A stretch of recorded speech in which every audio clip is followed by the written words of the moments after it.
పండగైనా సంబరమైనా మీ ప్రతి సెలబ్రేషన్కి only choice వేగా jewellers.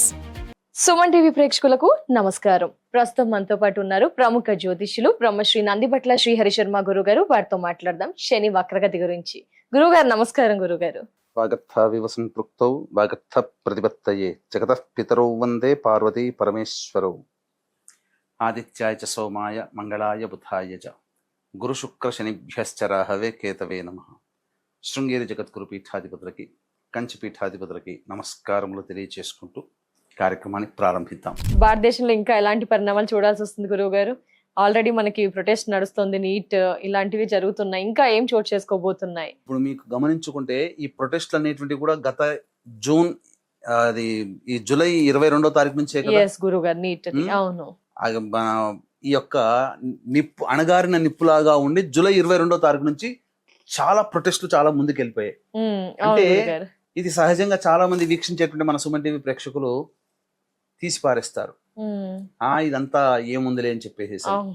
కానీ వాస్తవానికి శని వక్రీకరించి జరగబోతున్నాడు జూలై 27వ తారీఖు రోజున. కాబట్టి ఈ సంబంధించినటువంటి పరిణామాలు చోటు చేసుకోబోతున్నాయి. అందుకే దైవత ఆరాధన తప్పనిసరి. దీన్ని దృష్టిలో పెట్టుకునే ఈ యొక్క ఆషాఢ పౌర్ణమి రోజున దేవతానుగ్రహం అందరికీ అందించాలనే సదుద్దేశంతో వారాహి నవరాత్రులు ఎంతో మంది చేసుకున్నారు, మధ్యలో ఆపేసిన వాళ్ళు ఉన్నారు. అలాగే చేసుకోలేక ఇబ్బంది పడి చేసుకుంటే అమ్మవారి అనుగ్రహం పొందితే బాగుండును, అలాగే చాలా మందికి సమస్యలు అనేటువంటివి ఉంటాయి, ఆ సమస్యలు తీరితే బాగుండును అనుకునే వాళ్ళు కూడా ఉన్నారు. అటువంటి వాళ్ళకి ఈ ఆషాఢ పౌర్ణమి గురు పౌర్ణమి సందర్భంగా మన పీఠం ఆధ్వర్యంలో రాత్రి 8 గంటలకి అంటే 7:30 వరకు పౌర్ణమి కాబట్టి 7 గంటలకి పౌర్ణమి ఘడియల్లో మనం ప్రారంభం చేస్తాం. వారాహి, ప్రత్యంగిర, బగళాముఖి, రాజశ్యామల, ధూమావతి మరియు శనీశ్వర అఘోర పాశ్వత హోమాది కార్యక్రమాలు జరిపించడం జరుగుతుంది.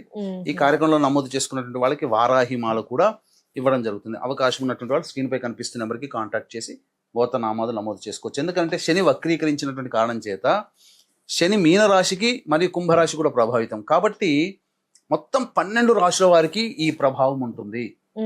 ఎవరి జాతకరీత్యానైతే బలమైనటువంటి సమస్యలు తీరాలని కోరిక ఉంటుందో అటువంటి సమస్యల నివారణకి, శత్రుబాధలు, విద్య, వివాహ, దాంపత్య, అనారోగ్య సమస్యల నివారణకి ఈ హోమాది కార్యక్రమాలు జరిపించడం జరుగుతుంది. కాబట్టి ఎవరైనా కానీ ఈ కార్యక్రమంలో గోత్రనామాలు నమోదు చేసుకోవచ్చు. తప్పకుండా గురుగారు. ఇక గమనించుకున్నట్లయితే మన భారతదేశంలో జరిగేటువంటిది ఇప్పుడు ఈ యొక్క విద్యార్థులు ప్రొటెస్ట్ చేశారు. అవును గురుగారు. కానీ ఇది శని వక్రీకరించినటువంటి కారణం చేత జరుగుతున్నటువంటిది. అవునా, ముందే స్టార్ట్ అయిపోయిందా గురుగారు? ప్రభావం ముందే ఉంటుందా మనకి? కదమ్మా, ఇంట్లో కాఫీ చేసినా బిర్యానీ చేసినా ప్రిపరేషన్ లోనే స్మెల్ అవుట్ అవుతుంది. కానీ అన్ని తయారు చేసిన తర్వాత వీళ్ళ ఇంట్లో ఇవి ఉన్నాయని తెలియదు కదా వండారని. అలాగే ఇది రావడానికి ముందే ఒక 2 వారాల ముందర మన భారతదేశం కూడా చవి చూసింది. ఎందుకంటే మన భారతదేశానికి స్వాతంత్రం వచ్చిన లగ్నానికి అత్యంత రాజయోగప్రదుడు శని, బాధకుడు కూడా శనే. కానీ అట్టి శని వక్రీకరించి మీనరాశిలో వక్రీకరించినటువంటి కారణం చేత గతంలో ఏంటనంటే భారతదేశం గవర్నమెంట్ ఎలా ఉంటుందనంటే భవిష్యత్తు కార్యాచరణ ఇంతకుముందు చెప్పుకున్న న్యాయ వ్యవస్థకి కారకుడు కాబట్టి న్యాయ వ్యవస్థ సమూలముగా మార్చబడుతుంది. కొత్త చట్టాలు తీసుకుని వస్తాయి. ముఖ్యంగా శని నిష్పక్షపాతానికి కారకుడు కాబట్టి అడ్డదారుల గుండా సంపాదించేటువంటి వ్యక్తులందరూ కూడా బయటపడతారు. ఇప్పుడు అనేక మంది రహస్యంగా దాగిన వాళ్ళ చరిత్రలన్నీ ఇప్పుడు బయటపడతాయి. అలాగే ఇప్పుడు కొత్త చట్టాలు కూడా రాబోతుంది. దీని కారణంగానే ఇప్పుడు మరి గ్రహాల యొక్క సంచారం జరుగుతున్నప్పుడు ఇప్పుడు ఎందుకు రావాలి? ఇప్పుడు అమిత్ షా గారు ఇప్పుడు కొత్తగా FCRA బిల్ అనేది తీసుకొస్తున్నారు. ఇక మొత్తం ఢిల్లీ కేంద్రంగా ప్రతి NGOలకి వచ్చే డబ్బు అక్కడి నుంచే రావాలి, ఒకే బ్యాంకు నుంచి పెడుతున్నారు. మరి ఇంతకు ముందు ఎప్పుడో పెట్టొచ్చు కదా, ఇప్పుడు ఎందుకు అంటే రావాల్సిన సమయం గ్రహాలు నిర్ణయిస్తాయి. ఎప్పుడు ఏది జరగాలో ప్రపంచవ్యాప్తంతో భారతదేశంలో కూడా గ్రహాలు నిర్ణయిస్తాయి. మన జాతకంలో ఏది జరగాలో కూడా గ్రహాలు నిర్ణయిస్తాయి. కాబట్టి ఇప్పుడు బిల్లు తీసుకొస్తున్నాడు అమిత్ షా, శని వక్రీకరించినాడు కాబట్టి పునరాలోచన, గతంలో జరిగినటువంటి వాటికి మళ్ళీ తప్పులు జరగకుండా పునరాలోచన. ఇప్పుడు జరిగింది ఈ ప్రొటెస్ట్ కదా, భవిష్యత్తులో ఇంకొకసారి ఎక్కడ కూడా భారతదేశంలో మళ్ళీ ప్రొటెస్ట్ జరగడానికి అవకాశం లేకుండా చట్టాలు వస్తాయి, పునఃసమీక్ష చేసుకుంటారు. ఈ యొక్క సంబంధించినటువంటి ఈ యొక్క ఈ యొక్క Neat ది విద్యార్థులందరూ protest. కూడా చేసే డీప్ స్టేట్ అవన్నీ ఉన్నాయి కదా, అవును గురు. వీటన్నిటికీ శని కారకుడు అక్కడ. ఇక్కడ అనిశ్చితి అనేటువంటిది ఉంటుంది. అంతేకాకుండా మన ఈ సంబంధించినటువంటి నరేంద్ర మోడీ గారి జాతక రీత్యా చూసుకున్న సెప్టెంబర్ 4వ తారీఖు వరకు అతని జాతకంలో బాగోలేదు. సెప్టెంబర్ గురువు 4 సెప్టెంబర్ 4 అంతవరకు దాన్ని ఒడిసి పట్టుకోగలిగాడా, మోడీ తర్వాత విజృంభిస్తాడు. ఇంకా తప్పదు.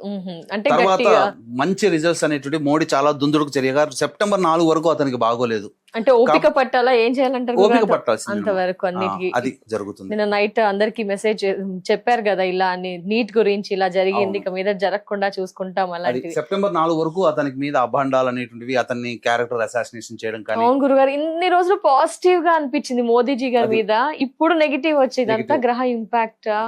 ఇంకా ముందుగా సెప్టెంబర్ 4 వరకు జూన్ కనీసము ఈ యొక్క ఆగస్టు అంటే జూలై 29-30వ తారీఖు వరకు కూడా ప్రభావం ఎక్కువగా ఉంటుంది. తర్వాత మెల్లమెల్లగా తగ్గుతుంది. సెప్టెంబర్ 4 తర్వాత మోడీ జాతకరీత్యా అతనికి బాగోలేదు కాబట్టి కామ్గా ఉండడం, భరించడం, తర్వాత చేయాల్సిన కార్యక్రమాలు భవిష్యత్తులో వీటన్నిటికీ కూడా చేయిస్తాడు. ఓకే గురుగారు, ప్రపంచవ్యాప్తంగా భారతదేశ పరంగా ఇలాంటి పరిణామాలు అయితే చోటు చేసుకుంటాయి. మరి ద్వాదశ రాశుల పైన ఎలాంటి ప్రభావం ఉండబోతుంది గురుగారు? ఎందుకంటే ప్రపంచవ్యాప్తంగా వినడానికి కూడా ఇలా అనిపించింది, దేశవ్యాప్తంగా ఎలా చెప్పారు, మరి ఇండివిజువల్ గా కూడా చాలా మంది తెలుసుకోవాలి అనుకుంటారు. గురుగారు, కర్కాటక రాశి లేదా కర్కాటక లగ్నంలో జన్మించినటువంటి వారికి శని వక్రగతి ప్రభావం ఎలా ఉండబోతుంది గురుగారు? కర్కాటక రాశిలో జన్మించినటువంటి వారు లేదా కర్కాటక లగ్నం శని 9వ స్థానంలో వక్రీకరిస్తున్నాడమ్మా. నవమ స్థానం. 9వ స్థానంలో వక్రీకరించి ఉన్నటువంటి కారణం చేత ఈ యొక్క అష్టమానికి లింక్ వచ్చింది. అంటే అష్టమ శని దోష ప్రభావం నుంచి బయటపడ్డారు.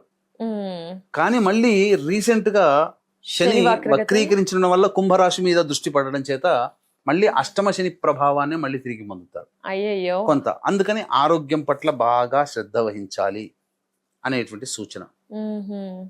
కాబట్టి మళ్ళీ పునఃసమీక్ష చేసుకుంటారు. జరిగినటువంటి పనుల వల్ల ఏమైనా నష్టాలు ఏమైనా ఉన్నాయా, తిరిగి మళ్ళీ పునఃసమీక్ష. అలాగే ఆపరేషన్ కోసం డేట్ కోసం ఎదురు చూసేటువంటి వ్యక్తులకి ఈ సందర్భంగా డేట్లు అనేటువంటివి క్లియర్ అవుతాయి, చేయించుకోవచ్చు, జరుగుతుంది ఖచ్చితంగా. అలాగే ఏ ఏ స్థానాలు ప్రభావితం అవుతాయి అని అన్నప్పుడు ఉద్యోగ స్థానం ప్రధానంగా. కాబట్టి ఈ ఉద్యోగ స్థానం ప్రభావితమైనప్పుడు జాగ్రత్తలు పాటించాలి. చేస్తున్నటువంటి ఉద్యోగమైన 9వ స్థానం కదమ్మా. కర్కాటక రాశి వారికి ఒక పాస్ బటన్ అన్నమాట. అంటే ఏ స్థానంలో వక్రీకరించాలో ఒక పాస్ బటన్, అంటే ఆగిపోతుంది, మళ్ళీ ఒకసారి రివైండ్ చేసుకోవాలి. ఈ 9వ ఏంటి సూచిస్తుంది? దాన ధర్మాలు, అలాగే పండితులను కలవడం, మఠాధిపతులు పీఠాధిపతుల ఆశీర్వచనాలు, దైవ బలాన్ని పొందడం, తీర్థయాత్రలు చేయడం, తండ్రి సంబంధించినటువంటి ఆరోగ్యము, అలాగే విదేశీ యానము, విదేశీ విద్య, ఉన్నత విద్య.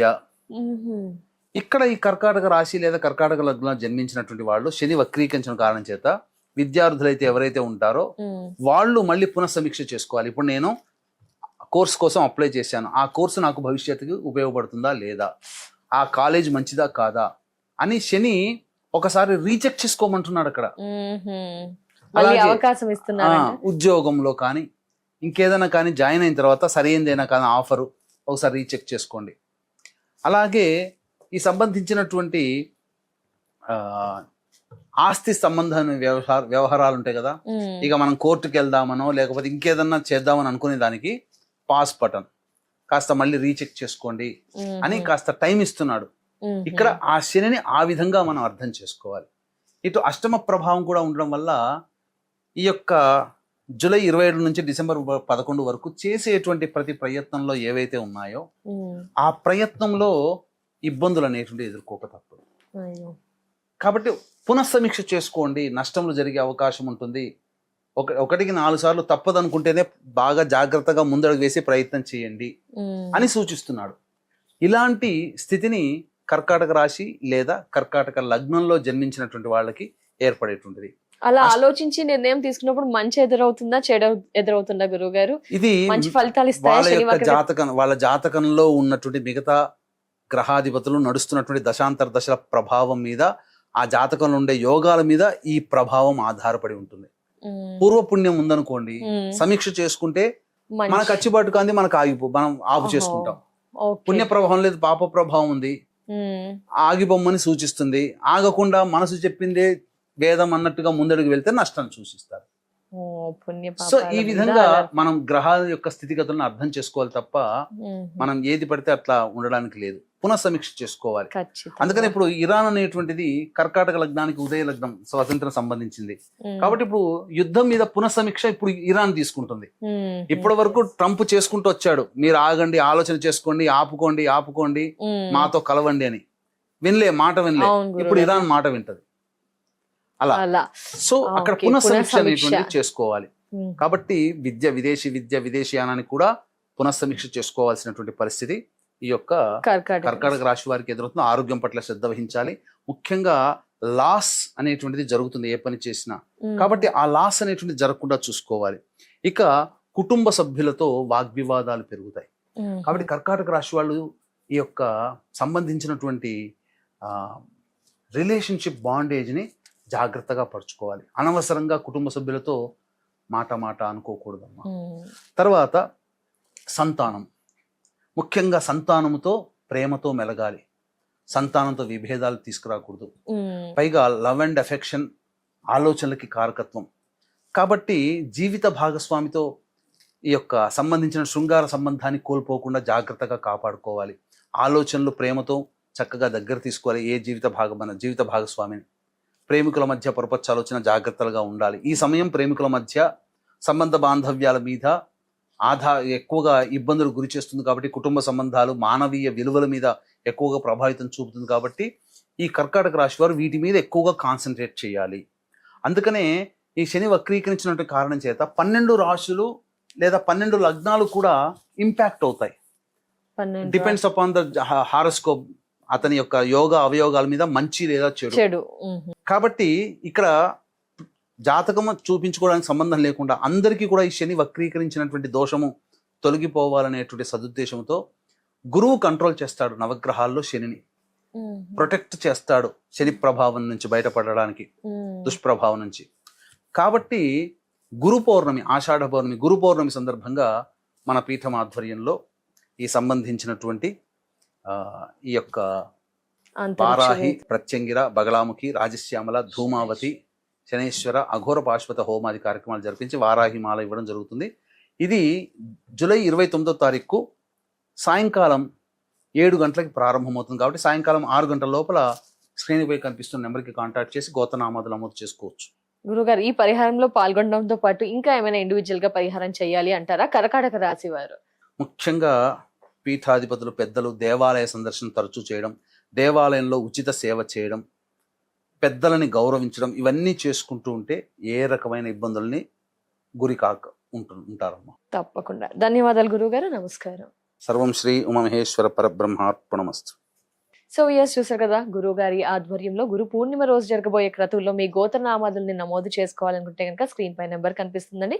మిగతా డీటెయిల్స్ ని తెలుసుకోవచ్చు. నమస్కారం.